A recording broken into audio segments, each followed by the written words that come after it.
Welcome everyone. Welcome everyone. I am of course Calibus Rand, aka Caliph, son of Kolar, and with me is Katala, and we have a special guest with his wife with us today here on the Proud Warriors of Kronos, Mr. Chester Tripp, who Hello. is a stuntman.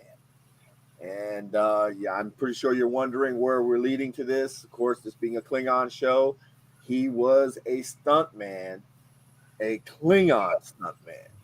So we are going to sit here and chat with him for a while, and go down the road and talk about him and his career and what he saw and what he experienced.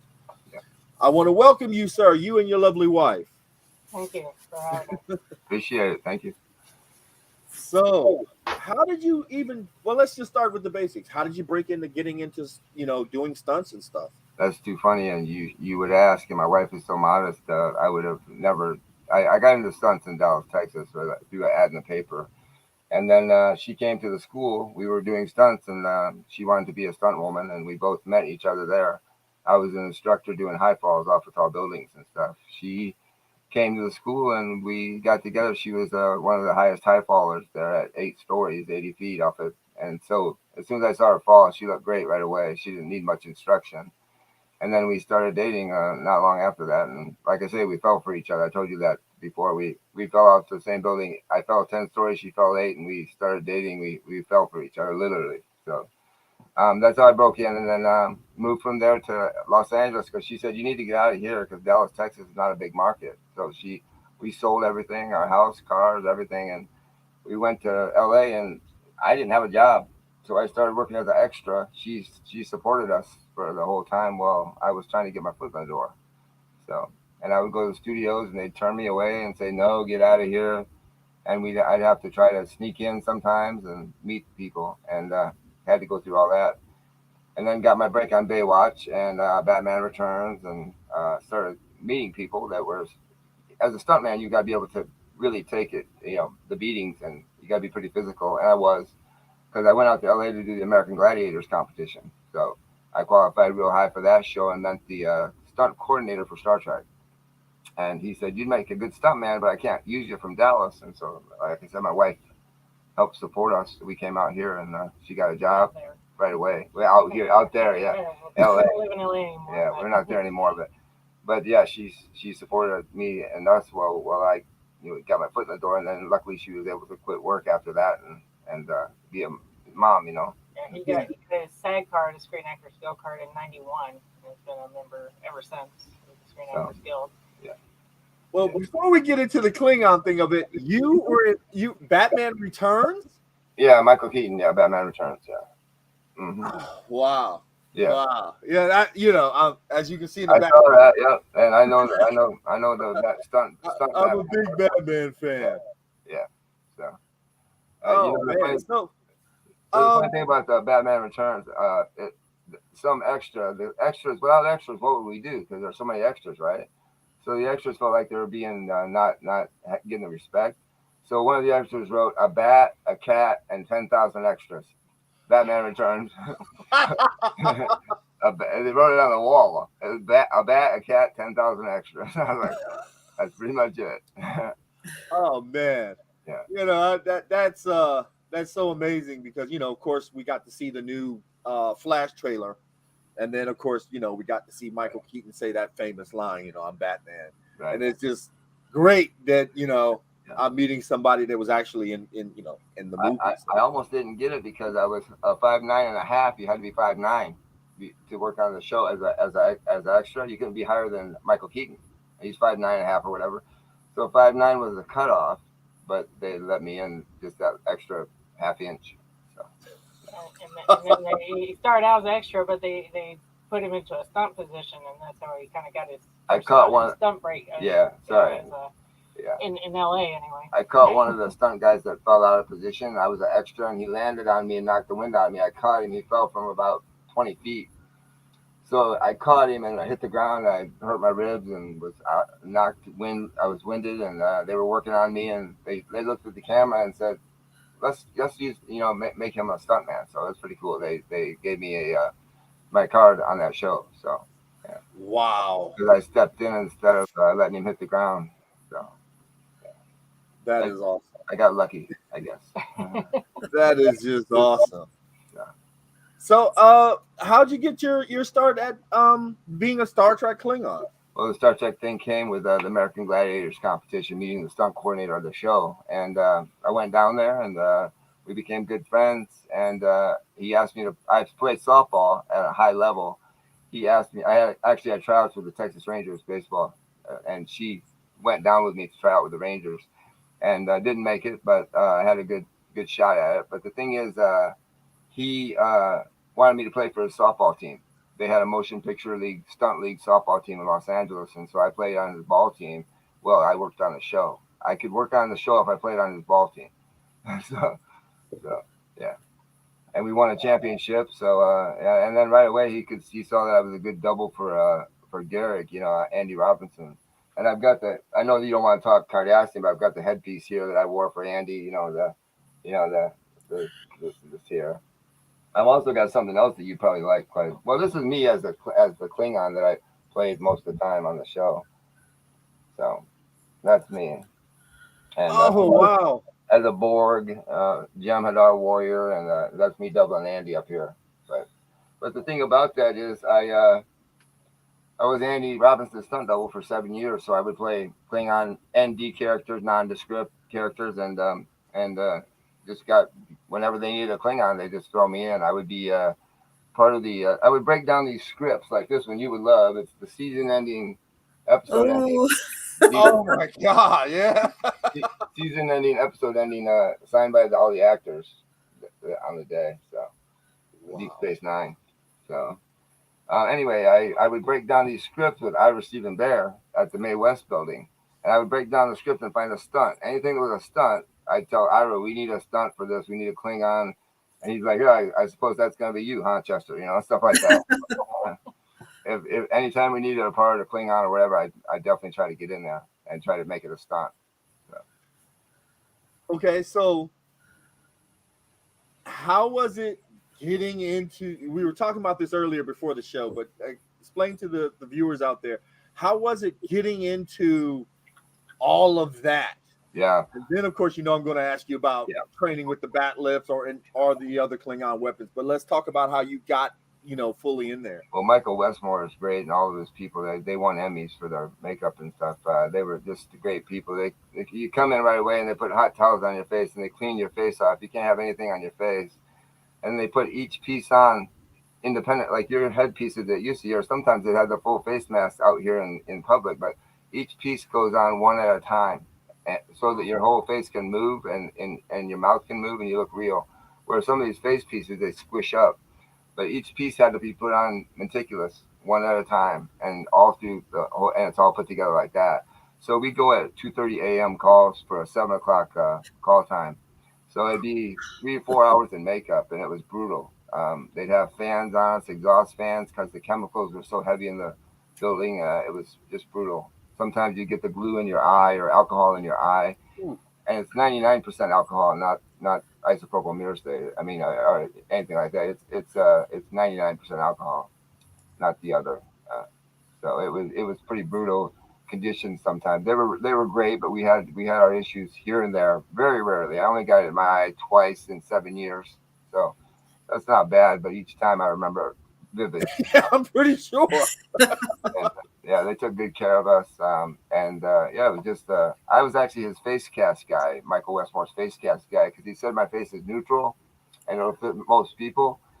So I would come in and lay back in a chair, and he'd pour this mold on my face and put a straw in my mouth so I could breathe. And it would harden. It would take an hour, and they paid me really good because you couldn't move. He would just give you a toothpick that you could poke an itch with if you had an itch. You couldn't scratch. You could just poke. And you had to lay there. You couldn't move. You couldn't squint your face. You couldn't fall asleep and have a dream or whatever. Nothing. So Wow. it was pretty. If you could lay there for 1 hour, it's pretty brutal to not move a muscle, or they don't have you back. And it was $1,000 a time, so it was $1,000 an hour. So I made sure I didn't move. Other guys, they couldn't handle it, the claustrophobia, because they pour it over your eyes and everything, and over your nose. It's hot when they pour it on. You actually get it like a sunburn. It's pretty warm when they pour it on your face. So some of the face casts they would make, they need molds for. So I was one of their main face cast guys. So, but those are great people though down there at the makeup lab and the hair and makeup, just some of the best of the best.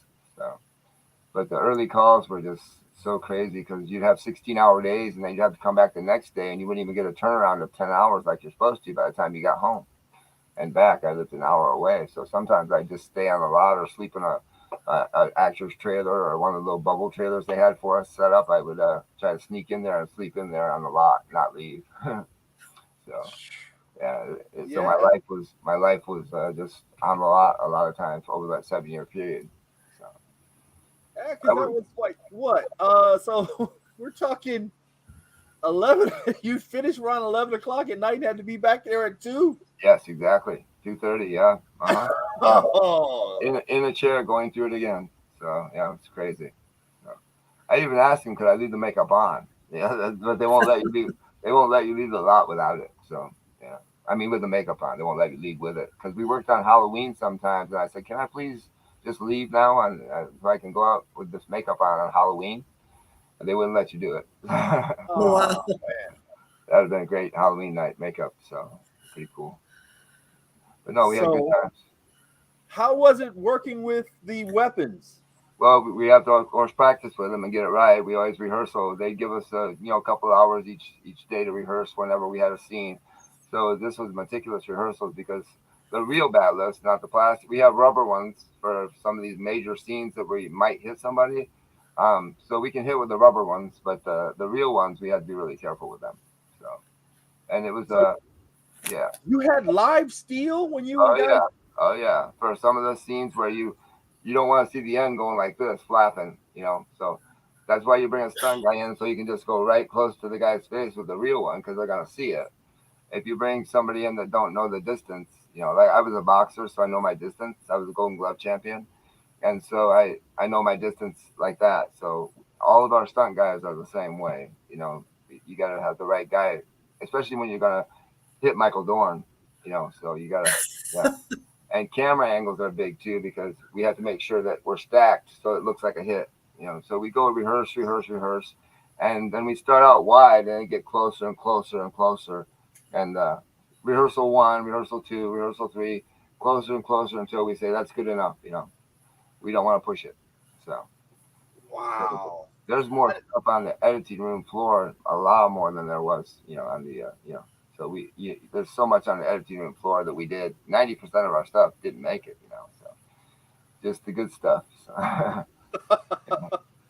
Now, I just find that interesting because I just figured that they wouldn't do yeah, live steel. yeah. We use live weapons, real knives, then real, but only when you could see it really good. And the person with the knife for the real battler was very experienced and being careful.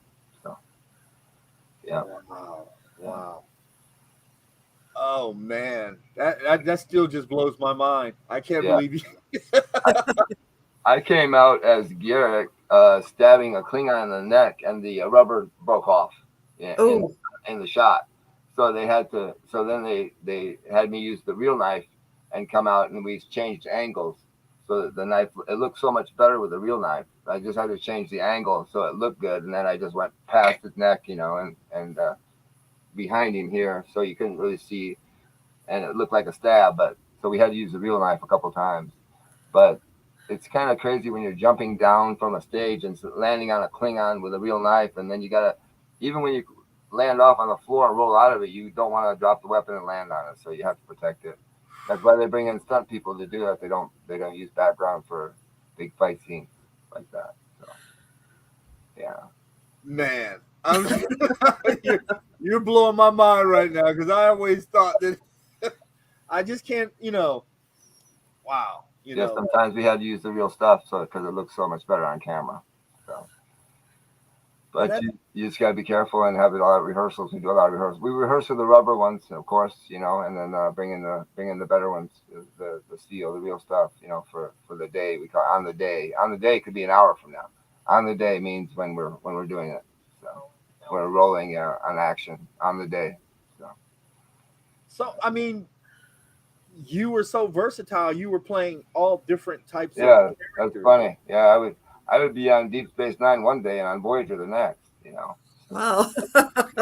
And it's right across the alley. Stage 18 is here, and stage 6 and 7 are over there. So right across the alleyway. So most of our stuff was done on stage 18. A lot of stuff was on stage 18 at the Star Trek stuff. So.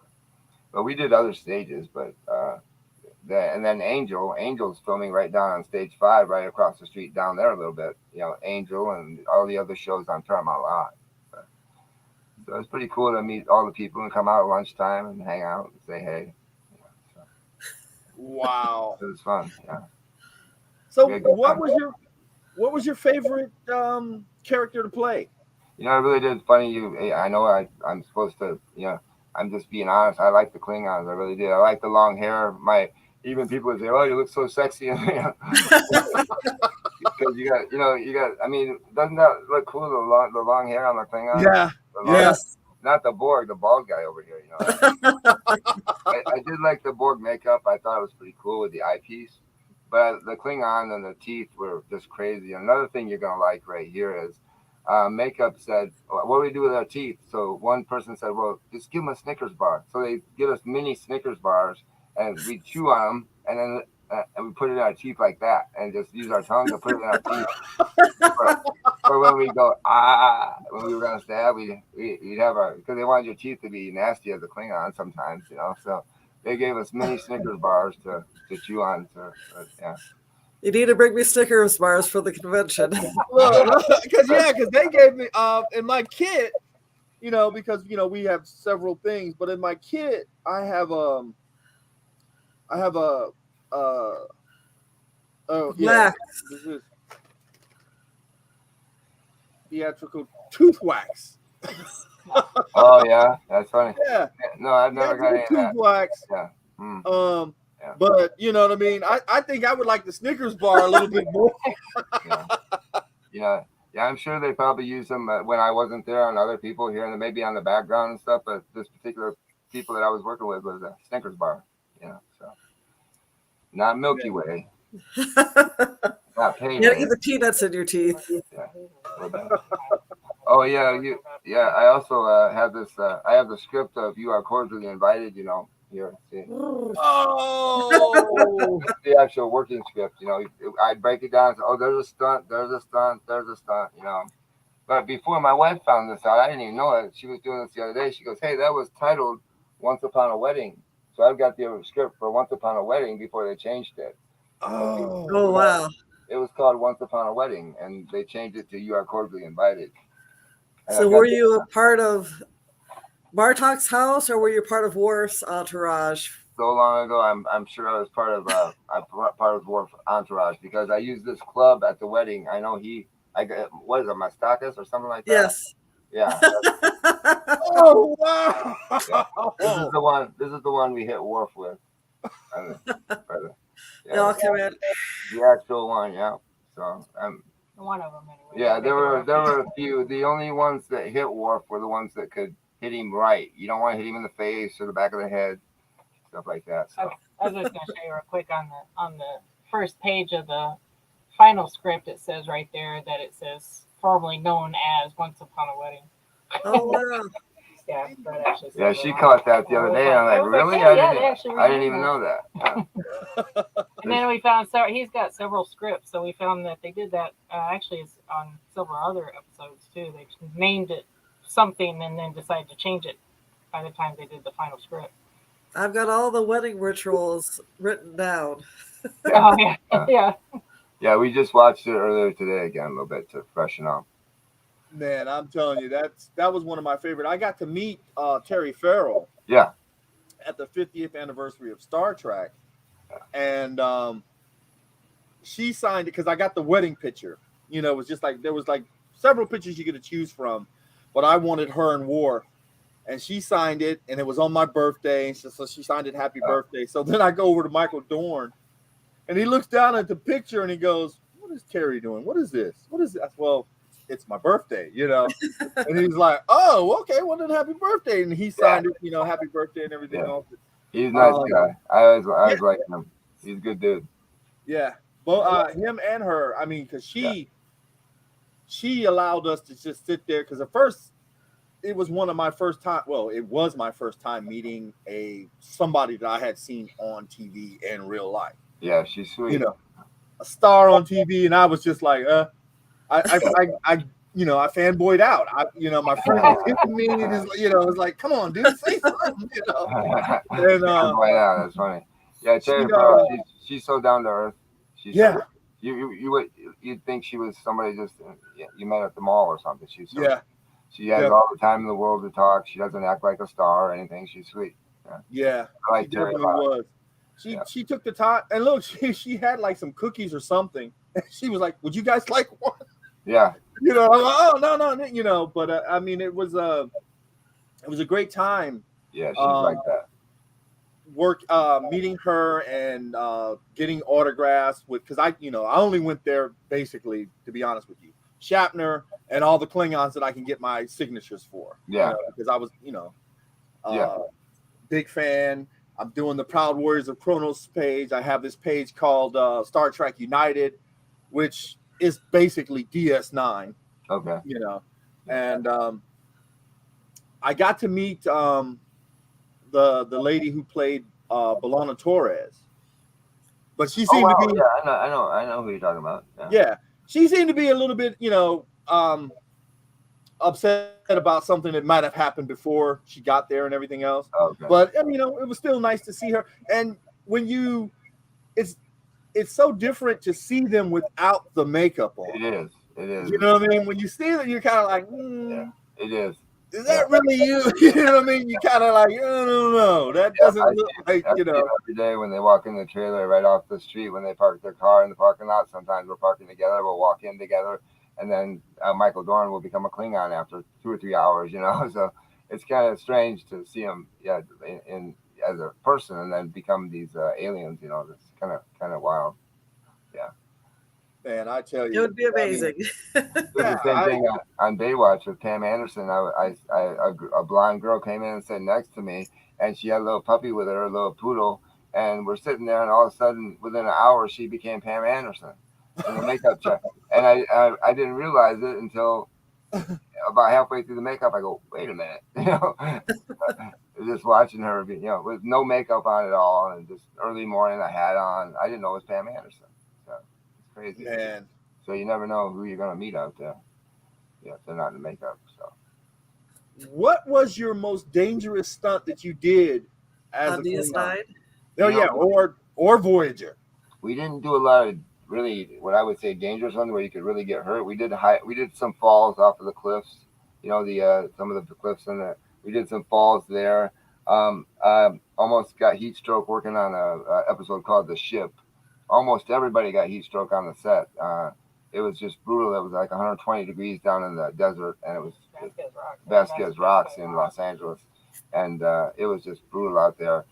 We were doing a lot of running on the rocks and stuff, mostly twisted ankles and stuff like that, or fall and hurt your elbow. But high falls, fall of 10, 15 feet off a rock cliff onto the floor or something like that, those are pretty big falls for Star Trek. It's television, so it's not that big of a biggest stunts. It's mostly a black eye or a bloody nose when an actor or another stunt guy is going to hit you accidentally and stuff like that. Well, he's got a couple of scenes. He's got, matter of fact, he's got pictures or a video on his reel. If anybody wants to look at that, one is where he gets there's an explosion. Yeah. Andy Robinson is Andy Robinson. Yeah, he is supposed to be Andy Robinson, but he's doubling Andy Robinson, and there's an explosion, and he gets blown backwards. I think I'm a Starfleet officer or not? Am I? No, you're doubling Andy on that. Oh, I'm doubling Andy. Okay, and then I see. On that other one, you're getting shot by a laser and getting. Oh, you're right. Yeah, see, that's why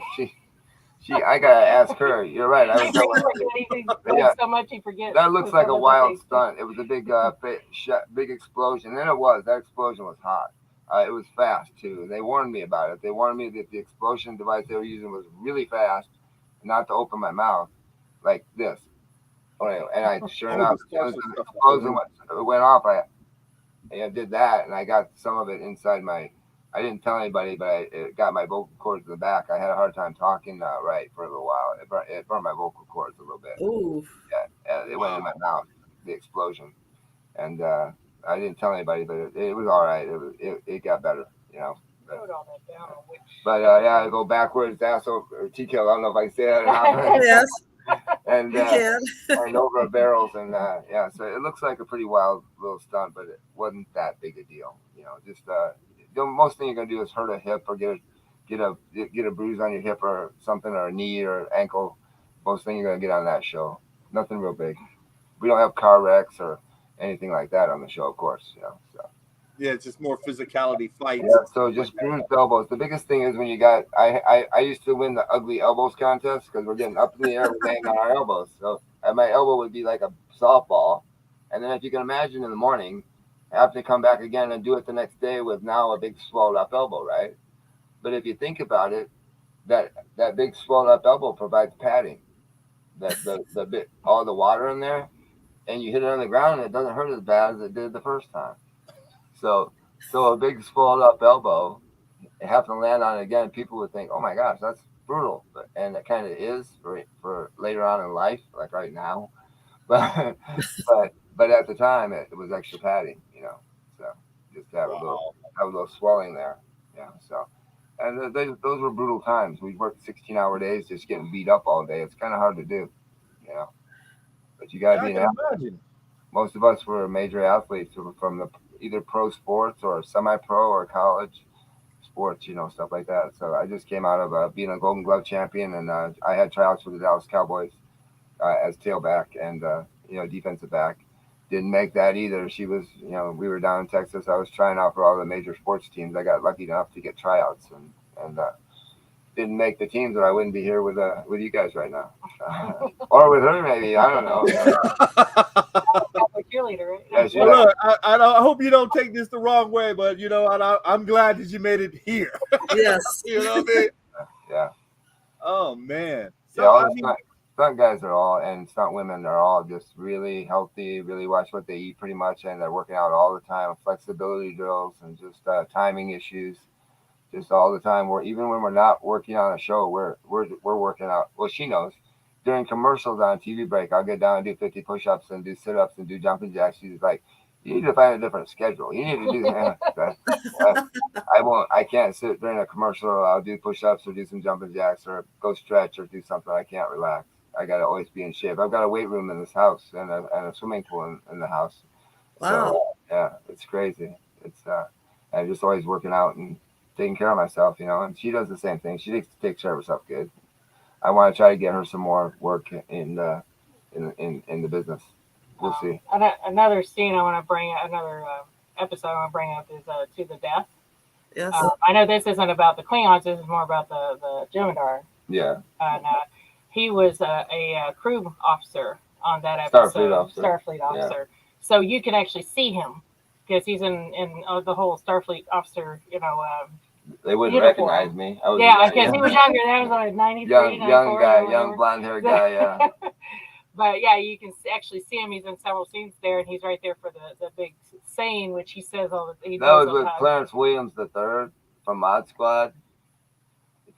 Yeah. He says, "I am Fifth Metaclon, and I am dead. As of this moment, we are all dead. We go into battle to reclaim our lives, and this we do proudly, for we are Jem'Hadar. The fight is to live. The fight is to live. The fight is to live." And then we go running off and go killing people and fighting a big battle. So I always remember what he said. And people are like, "How do you remember that all these years?" I'm like, that was just so powerful when he said, "I am Fifth Metaclon, and I am dead. As of this moment." So I was like, heard it so much. Like, wow, that was such a powerful line that they wrote in there. The writers. Yes. That's so amazing what they do. Yeah. So it all comes together. The writers, Ira Stephen Bear, great guy. There's a lot of guys on the show that I really liked from production that were kind of miss them. I think Ira's going to be on the ship. Yeah. Ira's going to be there, so it'll be like a nice little reunion. Yeah, Ira's going to be on the ship. Yeah. We're going on the Star Trek cruise. It goes next week. It leaves next week on the 24th. Long Beach. Mexican Riviera cruise. It's we weren't even aware that they were doing this. This is actually the 6th cruise that they've had, and they're doing a 7th next year. I think it's more of a Caribbean one next year. So, any of your viewers that are interested in going cruising, and they got a lot of the celebrities on these cruises. It's apparently a big Star Trek party. So it's going to be our first one. So we'll have to see how how it goes, and maybe like you said, You will have to update us. Yeah, let you know how it was and stuff. We were gonna go on. I definitely want you guys to come back. Please. Please come back. I mean, come back with pictures and stories. You just blew my mind with half the stuff you said, and now I'm like, I want to get off with you, and I want to watch some DS9. Yeah, funny thing about the cruise is it just so happens they're celebrating DS9 30th anniversary. Yeah. Because it's 2023 and DS9 was released in 1993. So they're actually celebrating the DS9 30th anniversary, and that just happens to be the series that he worked the most on was DS9. Our daughter was born that year, right? Yeah, our daughter was born in the first year of DS9. Yeah, that was good paychecks for having a new baby. I can imagine. Yeah, I felt really blessed to be on that show. The stunt coordinator that hired me is the godfather to our babies, to our little one. Oh wow! But and I tell you, we have some people. We have Jedi Joe of the 757 Geek Fandom. It's an honor to hear from you. And hello. We have Marky Mark, who says that the cruise is on his bucket list. It's on mine as well. I missed the Star Trek experience. Yeah. It shut down in August, and I was planning on going in September for my birthday, and it shut down a month before, and I couldn't go. So, but I definitely want to go on the cruise. Yeah, definitely. Yeah, well, the next they're planning one for next year already. They already got it scheduled for around the same time next year. Yeah. Oh, really? Yeah. Checking it out. Star Trek: The Cruise 7. I think you can go on the EPC site, and they've already got it on there. Take Cosmic Portal out live. Yeah. But I would love to do that. But I mean, look, I would love for you guys to, after you do the cruise, come back. Check in with us. Let us know what the cruise was about, how it was to, see some of the old people that you used to work with and everything else. Yeah. We have some shirts. Yeah, Andy's supposed to be on there. Andy Robinson, Ira, Terry, Armin Shimmerman. Yeah, what's the other lady? Terry Farrell. I mean, no. What's the other one that we were just talking about? She's on my Nana Visitor. Nana Visitor. What's the name that? Yeah, sorry. I look at my script. But I tell you, I would really, guys, want you guys to come back, and I'm telling you now, I will be binge watching DS9. and of course, I guess what you would call the grandfather of Star Trek, William Shatner, is going to be there. So on the cruise. Wow. So I think. Yeah. Well, I'll send you. I'll private message you my all the little things you can do if you want to watch the stuff that I've been in. I'll send you some pictures too. Of, yes, please do. Please do, because I'll post it up. Yeah. I'll post it up so everybody can see it, because I definitely, like I said, I remember that line you said from the Jim Adar, and like you said, and it clicked. And I was like, oh wow. Yeah. So now I want to go back and I want to watch that. I mean, Did you see what O'Brien said after that? I forget what he said. He said, "I am sorry. I'm what ensign whatever." He said, "I'm alive and I plan on staying that way." Yes. So that's pretty. I'm very much alive and I plan on staying that way. So it's kind of funny in response to Clarence's comment. So it's pretty. Well, cool. I'm telling you, I truly enjoyed you and your wife being here. Yeah. You guys gave me a whole new respect for the stunt work that you guys do, and having to go through what you did, and because I'm telling you now, there's just no way in the world I could fall off anything like you two did. 8 and 10 stories. Nah. I've got that. Except I was in the Army for 6 years. Yeah, she loved falling off buildings. She was very good at it too. She's one of the best I'd ever seen there at the time doing that stuff. And she's very natural in the air. So. Yeah. Yeah, but if any of your viewers want to go to he has a website. It's just his name, chestertripp.com, or you can go on IMDb and just search his name on IMDb and see his whole body of work on IMDb. The website's probably the best way. ChesterTripp.com is probably the best And there's way. a link to his IMDb profile from the website as well. So Well, I'll tell you what I'll do when I post this. I'll actually put that in the link. Okay, cool. okay, They great. can just click that, because I definitely would love to, just, give you viewers on whatever you were doing, because Because I'm telling you. Appreciate he's it. done a lot of stuff since Star Trek. Yeah, I do. I Fast and Furious. I just got back from India on a big film in India for 3 weeks. So I did the Fast and Furious 7 and 8. So yeah, stuff like that. As soon as you look at the website, you'll see. He Yeah, did some of the Hawaii 5-0, some Hawaii of the new 5-0. Hawaii 5-0 and Hawaii Wow. the new ones. Yeah. 24. I doubled Kiefer Sutherland on 24. If you watch 24 at all. Oh, and he also worked on the Fear of the Walking Dead. Yeah. Wow. Wow. One of those episodes. Fear the Walking Dead, I know a lot of people like the zombie stuff. I really enjoyed 24 with Kiefer too. 24 was a high action film. I doubled Kiefer on that, plus the guy that did RoboCop, Peter Weller. I doubled Peter Weller on season 5 and Kiefer both on season 5 of 24. 24. Yeah. Wow. Good time. So that's what we do though. We go from show to show to show, kind of like a bunch of gypsies running to do stunts, and in the meantime, we're just taking care of our bodies, staying in shape, going to the gym, so we can handle all the abuse. We're like abused children. We're trying to just go go go go go. We just get beat on and get beat up and just get thrown off of buildings and hit by cars, and we're hurt all the time. And sometimes we got to play through injuries. We're hurt and got something busted up, and we got to take the job anyway because we're the best double for the job. And so you just pad that area up, a big bruise, or you pad it up extra good and just go out there and hit it. So Wow. it's tough. We get beat up a lot, and she knows. She's taking care of me. She's kept me in the game for this long. She takes good care of me, and I think I That's tried. important. Yeah, 33 years together now. So Oh, well, congratulations on that. You know what I mean? Yeah. And I mean, both of you being stunt people, I mean, we're a Hollywood relationship. Yeah, she wanted to do more work, but she decided to be a mom and have kids and have a family, which we have 3 kids and 5 grandkids now. So she made the right choice there. And, right now with the kids out, I'd like to see if we can get something for her. I got a couple of shows that might be coming up where we maybe try to do some acting stuff with her and little falls, little stuff. Yeah.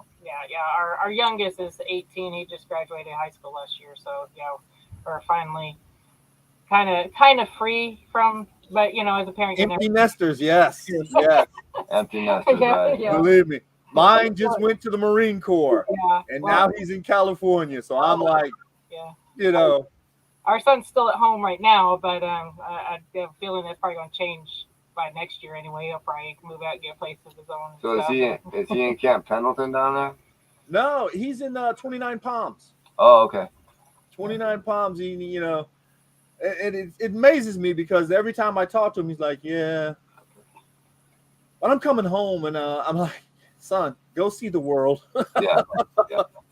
Home is always gonna be here. Please go out and see the world. We got a cat making some noise over there. I don't know if you can hear it. We got our kitties playing with one of those balls with a bell on it. Well, I tell you, I want you two to have a great time on the cruise, and if you do decide, please come back. Oh, I enjoyed it. Appreciate it. Yeah, we had a good time. I had one more thing I forgot to tell you. I was the only blue-eyed Klingon that I know of, and they made a big deal about that because most all Klingons had to have the dark eyes, and I had blue eyes, as you can see in the picture. And Yes. so that almost was another reason not to put me as a Klingon. But they say, hey, who says we can't have a blue-eyed Klingon? And Exactly. up until that point, though, they did all brown-eyed Klingon. And I don't know what they did after, but they were mostly looking for brown-eyed Klingon. You had to be 6 foot. I'm 5'9.5", so they had to make lifts for me.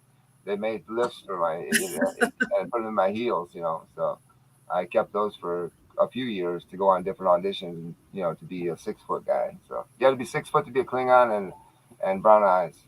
Yeah, and all those pictures of him in wardrobe are on his website, so that's why I mentioned that. So Yeah, I'm actually looking at his website now, and I posted it up here so everybody's seeing it live. And I'm also going to make sure that it's in the link Okay. Yeah. when I post this, because this is just amazing. As a Klingon, I mean, as a Borg, Jemadar. But you know what? That's a Klingon's Klingon right there, sir. Yeah. Yes. I've even played myself before. Yeah. Yeah. Well, as a Just me. Yeah. I mean, No Well, makeup. thank you for accepting my. Oh, thank you for inviting me. I get a lot of that stuff, and I don't know what to do, and I usually don't, do anything, or it ends up being some kind of rip off or whatever. And I thought, well, so I just did, and we got to talking, and there's so much stuff out there you don't know what's real and what's not real. But I appreciate it. That's been great. Thank you for corresponding with me so much. Oh, I appreciate it. there he is. Oh, There that's funny. That's funny. Right there, that little girl.